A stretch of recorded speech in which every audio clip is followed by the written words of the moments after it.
মধ্যবিত্ত থেকে নিম্নবিত্তে উঠে এসেছে। সবথেকে বড় কথা যে আমরা যে বাজেট দিয়েছি, বিশাল বাজেট আমরা দিতে সক্ষম হয়েছি, যে বাজেটের উন্নয়ন বাজেটের 90% আমরা নিজস্ব অর্থায়নে বাস্তবায়ন করতে পারি, সেই সক্ষমতা আমরা অর্জন করেছি। উন্নয়নের দিক থেকে বাংলাদেশ আজকে বিশ্বে উন্নয়নের রোল মডেল। তবে আমাদের দুর্ভাগ্য হলো যে দেশ যখন এগিয়ে যায়, মানুষ যখন খুব আনন্দে উচ্ছ্বসিত হয়, এবং ঠিক সেই সময় জানি না কেন আমাদের উপর একটা আঘাত চলে আসে।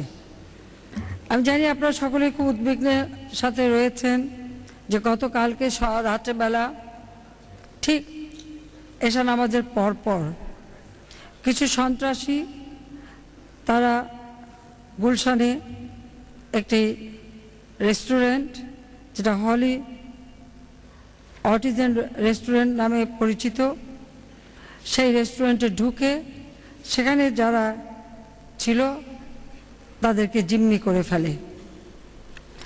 আমাদের আইন শৃঙ্খলা রক্ষাকারী সংস্থা অত্যন্ত তৎপর ছিল। যে মুহূর্তে ঘটনা ঘটেছে টহল পুলিশ সাথে সাথে সেখানে চলে যায় এবং আমাদের ওই থানা পুলিশও চলে আসে, এবং তারা যখনই অ্যাকশন নিতে যায়, সন্ত্রাসীদের বোমার হামলায় আমাদের একজন পুলিশ সুপার মারা যায়, 2 জন পুলিশ অফিসার মারা যায়, আর প্রায় 30 জনের মতো তারা আহত হয়। যাই হোক, আমরা সেখানে থেমে থাকিনি, তবে তাদের উপস্থিতির জন্য একটি ঘটনা যে তারা পালিয়ে যেতে সক্ষম হয়নি, কাজী তারা ওখানেই আটকা থাকে।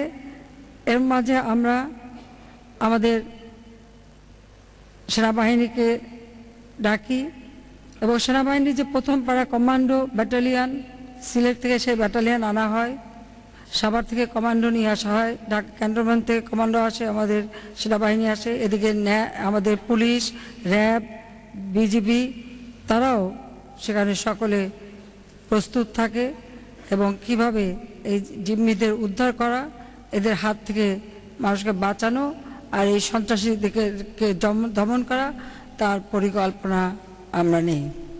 এগুলি করতে করতে প্রায় রাত যখন 4টা, তখন সকলে মিলে আমাদের সেনাপ্রধানও এখানে আছেন, এবং পুলিশ, বিজিবি, র্যাব থেকে শুরু করে আমাদের কমান্ডো ব্যাটালিয়ন যারা প্রত্যেকে ওখানে বসে সমস্ত পরিকল্পনাটা আমরা গণভবনে বসে নিই যে কীভাবে অপারেশনটা চালানো হবে, এবং তারা সেখানে যে অপারেশন শুরু করেন।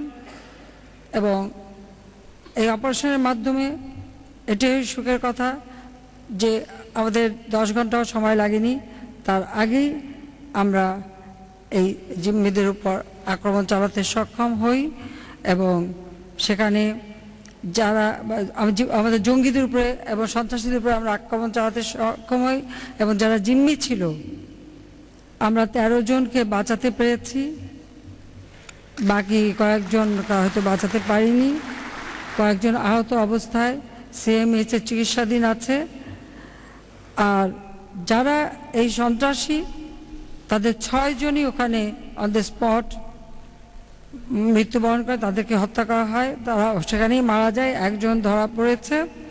কাজে যারা ওখানে ছিল সন্ত্রাসী প্রায় সবগুলি প্রায় সেখানে মারা যায়। একটা সফল অপারেশন করার জন্য আমি আমাদের প্রথম প্যারা কমান্ডো ব্যাটালিয়নকে আন্তরিক অভিনন্দন জানাই।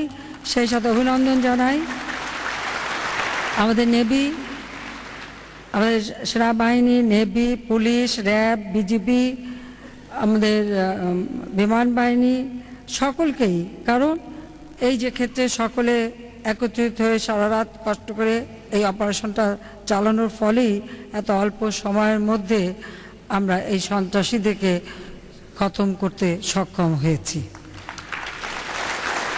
বাংলাদেশের সবসময় একটা সিদ্ধান্ত রয়েছে যে আমরা বাংলাদেশে এই জঙ্গিবাদ সন্ত্রাস চাই না। এই ধরনের ঘটনা বাংলাদেশে এই প্রথম। এর আগে তারা টুকটাক 1-2 করে মানুষ হত্যা করে যাচ্ছিল, কিন্তু হঠাৎ এই ধরনের ঘটনা তারা ঘটিয়েছে। এটা অত্যন্ত ঘৃণিত কাজ করেছে।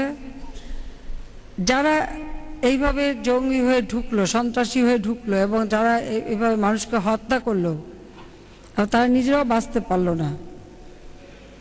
আমি জানি না, রমজান মাসে একজন মুসলমান যখন নামাজ পড়বে, এশার আজান হয়েছে, সে যাবে নামাজ পড়তে, সে আজান উপেক্ষা করে এরা গেল মানুষ খুন করতে। তাহলে কেমন মুসলমান তারা? এটাই হলো বড় প্রশ্ন, যে তারা কেমন মুসলমান, কেমন ধর্ম তারা রক্ষা করলো, যে তারা নামাজ ধুয়ে মানুষ খুন করতে চলে গেল, আর সেখানে নিজেরাও বাঁচতে পারলো না, তাদেরকেও মরতে হলো। তা তাদের পরিবার তারাই বা কি পেল? কাজে কেন যে এই ধরনের সন্ত্রাসের পথে মানুষ যায়, এটা আমার বোধগম্য না। এবং যেভাবে তারা হত্যাগুলি করেছে সেগুলি দেখা যায় না। যেমন একটা জিঘাংসা, প্রতিহিংসা যে চরিতার্থ করছে, একটা মানুষের উপর এইভাবে কিভাবে আক্রমণ করে, আর তাও এই পবিত্র রমজান মাসে। আসলে এরা কোনো ধর্মেই বিশ্বাস করে, এদের কোনো ধর্ম নাই, এই সন্ত্রাসটাই এদের ধর্ম, এটাই আমি মনে করি। যাক, আল্লাহর রহমতে আমরা এদেরকে দমন করতে পেরেছি, এদেরকে খতম করতে পেরেছি, সেজন্য আল্লাহ রাব্বুল আলামিনের কাছে শুকর করি। আর যারা এই অপারেশনের সঙ্গে সম্পৃক্ত সকলকে আমি ধন্যবাদ জানাই, আর সেই সাথে সাথে যারা আমাদের সাথে সহযোগিতা করেছেন তাদেরকেও। কারণ এখানে একটি কথা বলি, আমরা যখন প্রস্তুতি নিচ্ছি, টেলিভিশন সব দেখিয়ে দিচ্ছে, কি টেলিভিশন সরাসরি সম্প্রচার করতে এমন যে আমাদের ওখানে র্যাব যাবে, তারা পোশাক পরছে সেটাও টেলিভিশন দেখাচ্ছে, কোথায় দাঁড়ালো তাও দেখাচ্ছে। যারা যে টেলিভিশনগুলো এগুলি দেখায়, তারা কি একবার চিন্তা করে না যে ভিতরে যারা সন্ত্রাসী মানুষগুলিকে জিম্মি করে রেখেছে তারা তো ওগুলি দেখছে, এবং তারাও এইগুলি দেখার মধ্য দিয়ে সাথে সাথে তারা পরবর্তী পদক্ষেপ কী নেবে সেটাও তারা ঠিক করে ফেলছে। কাজে কোনো প্রিপারেশনই দেওয়া যাচ্ছে না, সবই টেলিভিশনে এসে যাচ্ছে, সব রকমই ফাঁস হয়ে যাচ্ছে। ঠিক এই ঘটনা আমরা দেখেছিলাম বিজিবির অপারেশন যখন করি, তখন এই একই অবস্থা আমরা দেখেছি। কাজে আমি টেলিভিশনের যারা মালিক এবং যারা টেলিভিশন পরিচালনা করেন, আমি তাদের এটা অনুরোধ করব, আপনারা দেখেন সিএনএনে আমেরিকায় প্রায় 30 জন মানুষকে মেরে ফেলে দিল, একটা লাশের ছবি বা এক ফোঁটা রক্তের ছবি কিন্তু তারা দেখায় নাই, না সিএনএন, না বিবিসি, না অন্য কোনো চ্যানেল, তারা কিন্তু দেখায়নি। তারা এইভাবেই আক্রমণ করলো, হোস্টেজ করলো এবং মেরে ফেলে দিল। কিন্তু আমাদের দেশে কি হয়, ছবি দেখানোর জন্য একেবারে কম্পিটিশন পড়ে যায়। কিন্তু এটার একটা প্রভাব একটা ছোট বাচ্চা থেকে শুরু করে ধরেন অসুস্থ মানুষ বা প্রেগনেন্ট মহিলা, তাদের উপর কি প্রভাব পড়তে পারে সেই চিন্তাটা তো করা উচিত। আর দ্বিতীয় কথা, আমরা যখন কোনো একটা সন্ত্রাস দমনের জন্য কোনো একটা অপারেশনে যাওয়ার প্রস্তুতি নিচ্ছি, বা সেইটা যদি তার প্রত্যেকটা পদক্ষেপ যদি টেলিভিশন রিলে করতে থাকে, তাহলে কি করে সে অপারেশন সাকসেসফুল হবে? যাক, আমরা বাধ্য হয়েছিলাম ওখানকার ইন্টারনেট, কেবল লাইন সব বন্ধ করে দেওয়া, ওখানে ভাইবা টাইবার সব ওই এলাকা বন্ধ করে দিয়ে, এবং টেলিভিশনগুলি তাদেরকে অনেক রিকোয়েস্ট করে করে, কিছু কিছু টেলিভিশন তো শুনতেই চায় না, কারণ আমি প্রত্যেকটা নজরে রেখেছি, কারা কারা শুনতে চায়নি সেটা আমার খেয়াল আছে, আমি এটা ভবিষ্যতে দেখব।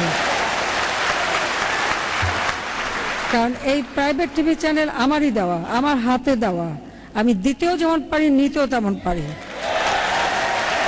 কাজে আমার কাজে যারা বাধা দেবে সেটা কখনো সহ্য করা হবে। কাজে ভবিষ্যতে প্রত্যেককে আমি বলবো সতর্ক হওয়ার জন্য, কারণ এটা একটা ছেলে খেলা না। আর তারপরে আলোচনা কি হলো না হলো বলতে বলতে এটা হলো ওটা হলো, মানুষকে বিভ্রান্ত করা কেন? আমরা এই অপারেশনটা সাকসেসফুল করতে পেরেছিলাম যে সমস্ত লাইন আমরা বন্ধ করতে পেরেছি, এবং ওই এলাকা 4 কিলোমিটার মধ্যে কাউকে ঢুকতে দেওয়া হয়নি, পুরোটা সিল করে তারপর যখন এই কমান্ডো অপারেশনটা হয়েছে, যেটা অত্যন্ত সফলতার সাথে আমরা করতে পেরেছি, অত কিছু লোক আমরা বাঁচাতে পেরেছি, আর সন্ত্রাসীদের আমরা শেষ করতে পেরেছি। কাজে ভবিষ্যতে এই ধরনের ঘটনা যাতে আর বাংলাদেশে না ঘটে আমরা সেটাই চাই। বরং আমি টেলিভিশন, রেডিও বা বিভিন্ন মিডিয়া বা সোশ্যাল মিডিয়া সবাইকে আমি এটাই বলবো যে সন্ত্রাসের পথ যেন মানুষ পরিহার করে, প্রয়োজনে সেই প্রচারটা করেন, এর খারাপ দিকটা প্রচার করেন, যে ছেলে মেয়েরা এদিকে না যায়। অল্প বয়সে তারুণ্যের একটা থাকে, কাজে তাদেরকে বিভ্রান্ত করা, বিপথে নেওয়া অনেক সহজ। কাজে বিপথে যাতে না যায় সেটা সকলেরই দায়িত্ব। কাজে আমি মনে করি যে সমগ্র বাংলাদেশে এটা আরও জনমতটা আরও শক্ত করে তুলে ধরা উচিত।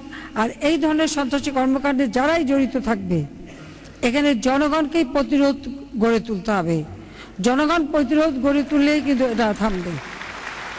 ঠিক যেভাবে মাদারীপুরে যে প্রিন্সিপাল একজন প্রফেসরকে হত্যা করতে গিয়েছিল বলে সাধারণ পাবলিক সেই আক্রমণকারীকে ধরে ফেলে। কাজে এইভাবেই সকলকে সাহস নিয়ে এগিয়ে আসতে হবে। কারণ বাংলাদেশে আমরা উন্নয়নের দিকে যখন এগিয়ে যাচ্ছি, উন্নয়ন করে যাচ্ছি, বিশ্বব্যাপী বাংলাদেশের একটা সুনাম, বাংলাদেশের মর্যাদা বৃদ্ধি পেয়েছে, বাংলাদেশের আর্থসামাজিক উন্নতি হচ্ছে, ঠিক সেই সময় এই সমস্ত ঘটনা প্রত্যেকটা কাজে তো একটা হোঁচট খেয়ে যায়। তাহলে এদের কি কোনো দেশপ্রেম নেই? এদের মানুষের প্রতি কোনো ভালোবাসা নেই? এদের মানুষের প্রতি কোনো দায়িত্ববোধ নাই যে তারা এই ধরনের কর্মকাণ্ড করে? আমরা দিন রাত পরিশ্রম করে যাচ্ছি দেশের উন্নয়নের জন্য, যে দেশের মানুষ ভালো থাকবে, দুবেলা পেট ভরে ভাত খাবে, একটু সুন্দরভাবে বাঁচবে, লেখাপড়া শিখবে, রোগের চিকিৎসা পাবে, কর্মসংস্থার ব্যবস্থা হবে, উন্নত জীবন পাবে। আমরা প্রত্যেকের বেতন 123 ভাগের মতো বেতন বৃদ্ধি করেছি। পৃথিবীর কোনো দেশ নাই, কোনো সরকার নাই যে একবারে এত বেতন বাড়াতে পারে, আমরা তা বাড়িয়েছি। এই এত কাজ আমরা করতে পেরেছি কারণ অর্থনৈতিকভাবে যতটা আমরা সফলতা অর্জন করব ততটা আমরা করতে পারবো। আজকে আমরা যে সমস্ত রাস্তাগুলিতে যেখানে যেখানে অনবরত অ্যাক্সিডেন্ট হতো, সেগুলি ঠিক আমরা বের করে সেই রাস্তার নিরাপত্তা নিশ্চিত করার পদক্ষেপ নিয়েছি, যার জন্য অ্যাক্সিডেন্ট অনেক কমে গেছে। এখন চলন্ত গাড়ির সামনে কেউ যদি রাস্তা পাওয়ার জন্য ফুট ওভারব্রিজ ব্যবহার না করে সরাসরি দৌড় দিয়ে পার হয়, তাহলে দোষ কাকে দেবেন? নিশ্চয়ই যে দৌড় দিয়ে পার হতে যাবে তারই দোষ, নিজের দোষে নিজে মারা যায়। আশা করি কেউ তা করবেন না, ফুট ওভারব্রিজও ব্যবহার করবেন, চলন্ত গাড়ির সামনে দিয়ে দৌড়াবেন না। এটাও আমার একটা আহ্বান থাকবে। যাক, আমি এটুকুই চাই যে আমার মানুষ নিরাপদে থাকুক, মানুষের জীবন উন্নত হোক, আর জঙ্গিবাদ সন্ত্রাস এর বিরুদ্ধে সবসময় বাংলাদেশের মানুষ সোচ্চার। আমি সবাইকে আহ্বান করব এ ব্যাপারে আরও সোচ্চার হতে, এবং দেশের মানুষ যদি সবাই সচেতন হয় এবং এর বিরুদ্ধে রুখে দাঁড়ায়, তাহলে ওই সন্ত্রাসী জঙ্গিবাদের স্থান বাংলাদেশে কোনোদিন হবে না। এবং সরকারের পক্ষ থেকে আমরা এ ব্যাপারে দৃঢ় সংকল্পবদ্ধ যে বাংলাদেশের মাটিতে আমরা এই জঙ্গিবাদ সন্ত্রাস কখনো এখানে থাকতে দেব না। পরিষ্কার কথা আমার, এটা আমি বলে দিচ্ছি। যাই হোক, আমরা ইতিমধ্যে যোগাযোগের ক্ষেত্রে যথেষ্ট উন্নয়ন করেছি। অনেক রাস্তাঘাট, এত আর নাম রোজা দিয়ে বলতে চাচ্ছি না, আমাদের আরও বেশ কিছু কাজ রয়ে গেছে। এখানে সেনাপ্রধানও আছেন, তাকেও যেতে হবে, তার অনেক কাজ রয়েছেন। সারা রাত কিন্তু সবাই জাগা কাজ করেছে, এখানে অনেকেই আছেন, সবাই জেগে কাজ করেছেন। যাই হোক, আমি সবাইকে ধন্যবাদ জানিয়ে এটুকু বলবো যে রাস্তা আমরা করে দিচ্ছি, রাস্তার যত্নটাও সবাইকে করতে হবে। আর সড়কে চলতে গেলে তার রুলস রেগুলেশনটা মেনে চলতে হবে, রাস্তায় চলার নিয়মকানুন সবাইকে মেনে চলতে হবে। আমি ঢাকা চট্টগ্রাম জাতীয় মহাসড়ক 4 লেন, ঢাকা ময়মনসিংহ জাতীয় মহাসড়কের 4 লেনের শুভ উদ্বোধন ইতিমধ্যেই করেছি। আমাদের এই যাত্রা শুভ হোক। সবাইকে আমি আন্তরিক অভিনন্দন জানাই, ধন্যবাদ জানাই। জাতির পিতার স্বপ্ন ক্ষুধামুক্ত দারিদ্র্যমুক্ত বাংলাদেশ গড়ে তোলা। ইনশাআল্লাহ এই বাংলাদেশ যত বাধা বিপত্তি আসুক না কেন, সব চড়াই উতরাই পার হয়ে বাংলাদেশের অর্থনৈতিক উন্নয়নের অগ্রযাত্রা অব্যাহত থাকবে। জাতির পিতার স্বপ্নের ক্ষুধামুক্ত দারিদ্র্যমুক্ত সোনার বাংলা ইনশাআল্লাহ আমরা গড়ে তুলব। 2021 সালের মধ্যে মধ্য আয়ের দেশ, 2041 সালের মধ্যে এই বাংলাদেশ হবে দক্ষিণ এশিয়ায় উন্নত সমৃদ্ধ দেশ। আমাদের ঢাকা ময়মনসিংহ রাস্তা আমাদের সেনাবাহিনী করে দিয়েছে, যে জন্য সময় মতো এটা সমাপ্ত হয়েছে, সেজন্য তাদেরকে আমি বিশেষভাবে ধন্যবাদ জানাই যারা এই রাস্তাগুলি সময় মতো করে দিয়েছেন। তাদের সবাইকে আমাদের মন্ত্রণালয়, যোগাযোগ সেতু মন্ত্রণালয় দিনরাত অক্লান্ত পরিশ্রম করে যাচ্ছেন, তাদেরকে আমি ধন্যবাদ জানাই। কাজে এইভাবে সবাই আন্তরিকতার সাথে কাজ করলে ইনশাল্লাহ দেশকে আমরা এগিয়ে নিয়ে যেতে পারবো। সবাইকে ধন্যবাদ। খোদা হাফেজ। জয় বাংলা, জয় বঙ্গবন্ধু, বাংলাদেশ চিরজীবী হোক।